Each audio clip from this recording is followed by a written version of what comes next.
నమస్కారం. ఎన్నో ఏళ్లుగా మలయాళ చిత్ర పరిశ్రమతో పాటు దేశవ్యాప్తంగా సంచలనం సృష్టించిన నటి భావన దాడి కేసు తుది తీర్పు వచ్చింది. నటుడు దిలీప్ నిర్దోషిగా విడుదలయ్యారు. కాని ఈ 8 ఏళ్ల సుదీర్ఘ న్యాయ పోరాటంలో నిజంగా గెలిచింది ఎవరు?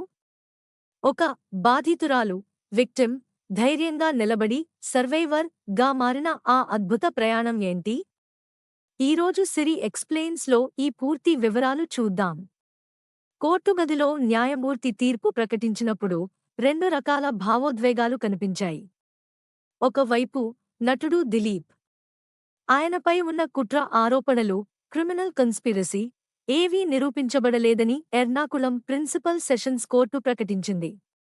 దాదాపు 8 ఏళ్ల విచారణ తర్వాత ఆయన నిర్దోషిగా విడుదలయ్యారు. మరోవైపు ఈ కేసులో ప్రధాన నిందితుడు పల్సర్ సునీల్ తో సహా 6 నిందితులు దోషులుగా తేలారు. దీని అర్థం ఏంటంటే కోర్టు ఈ దాడి జరిగిన విషయాన్ని, నటి అనుభవించిన భయానక క్షోభను మరియు గ్యాంగ్ రేప్ జరిగిన విషయాన్ని నిస్సందేహంగా బియాండ్ రీజనబుల్ డౌట్ రుజువు చేసిందనే. ఈ తీర్పు బాధితురాలికి న్యాయం జరిగిందా లేదా అన్న దానిపై దేశవ్యాప్తంగా మరోసారి తీవ్ర చర్చకు దారితీసింది. అసలు ఈ కేసు నేపథ్యాన్ని ఒక్కసారి చూద్దాం.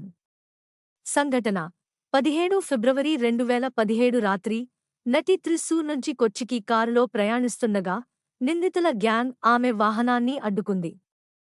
కదులుతున్న కారులోనే ఆమెపై లైంగిక దాడికి పాల్పడ్డారు. వీడియో తీశారు. ఆరోపణ: దాడికి పాల్పడిన గ్యాంగ్కు, నటుడు దిలీప్కు మధ్య కుట్ర జరిగిందని ప్రాసిక్యూషన్ వాదించింది. పాత పగలు, వ్యక్తిగత వివాదాల కారణంగా నటిని అవమానించేందుకు దిలీప్ ఈ నేరానికి సుపారీ ఇచ్చారని ఆరోపించారు. విచారణ: ఈ సుదీర్ఘ విచారణలో 261 మంది సాక్ష్యాలను కోర్టు పరిశీలించింది. ఇందులో పలువురు సినీ ప్రముఖులు కూడా ఉన్నారు. సుమారు 438 రోజులు విచారణ జరిగింది. సాక్షులు మాట మార్చడం, ప్రాసిక్యూటర్లు రాజీనామా చేయడం, న్యాయమూర్తి మార్పులు.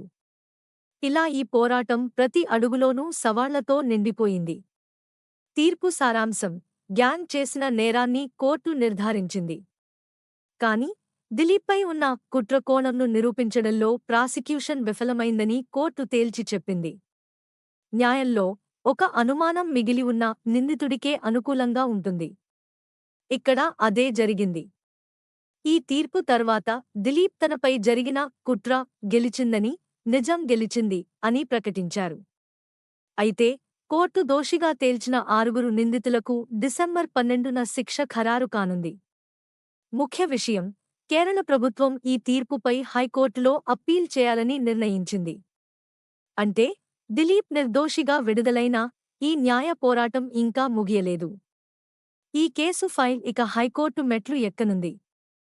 ప్రశ్న మళ్లీ అక్కడే: ఒక వ్యక్తి నిర్దోషిగా విడుదల కావడం చట్టం దృష్టిలో న్యాయమే కావచ్చు.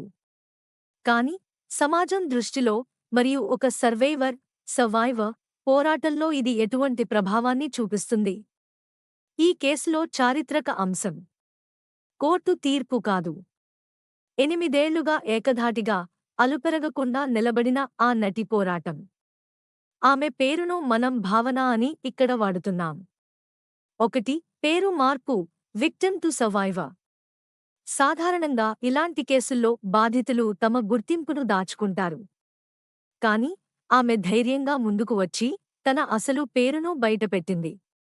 నేను బాధితురాలిని కాదు, నేను సర్వైవర్ని, I'm not a victim, I'm a survivor అని ప్రపంచానికి గట్టిగా చెప్పింది. ఈ ఒక్క ప్రకటన లక్షలాది మందికి స్ఫూర్తినిచ్చింది. 2. మెమరీ కార్డ్ పోరాటం. దాడి దృశ్యాలు ఉన్న మెమరీ కార్డ్ న్యాయస్థానం కస్టడీలో ఉండగా దానిని అక్రమంగా యాక్సెస్ చేశారనే విషయం బయటపడింది. ఆమె ప్రైవసీ భంగం వాటిల్లిందని భావన హైకోర్టును ఆశ్రయించింది. తన ప్రాథమిక హక్కులను కాపాడుకోవడానికి ఆమె చేసిన ఈ పోరాటం వ్యవస్థలోని లోపాలను, బాధితుల గోప్యత ఎంత ప్రమాదంలో ఉందో వెల్లడి చేసింది. 3. సంఘీభావం, అవలకోప్పం. మలయాళ సినీ పరిశ్రమలోని ఎందరో నటీమణులు, కళాకారులు ఆమెకు మద్దతుగా నిలబడ్డారు. WCC, women in cinema collective వంటి మహిళా సంఘాలు ఆమె పోరాటానికి వెన్నుదన్నుగా నిలిచాయి. ఆమెతో మేమున్నాం, అవ్ల కోప్పం అనే హ్యాష్ట్యాగ్ కేవలం ఒక నినాదం కాదు, స్త్రీల సంఘీభావానికి అది ఒక చిరునామా. చట్టం దృష్టిలో దిలీప్ నిర్దోషి కావచ్చు. కాని సమాజం దృష్టిలో ఈ 8 ఏళ్ల పోరాటం యొక్క విజేత భావనానే.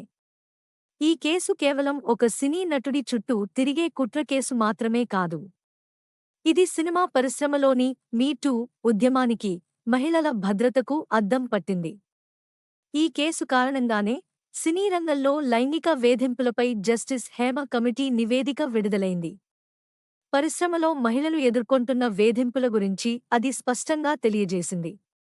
తుది సందేశం: న్యాయస్థానంలో తీర్పులు ఎలా ఉన్నా, ఒక బాధితురాలు తల దించుకోకుండా ధైర్యంగా సమాజాన్ని ఎదుర్కొని తన పేరును గర్వంగా ప్రకటించుకుని ఇతరులకు ఆదర్శంగా నిలబడటమే నిజమైన విజయం.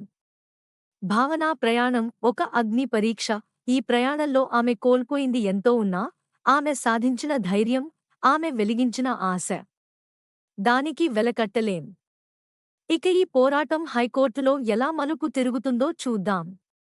ఈ తీర్పు గురించి మీ అభిప్రాయాలను కామెంట్ సెక్షన్లో పంచుకోండి.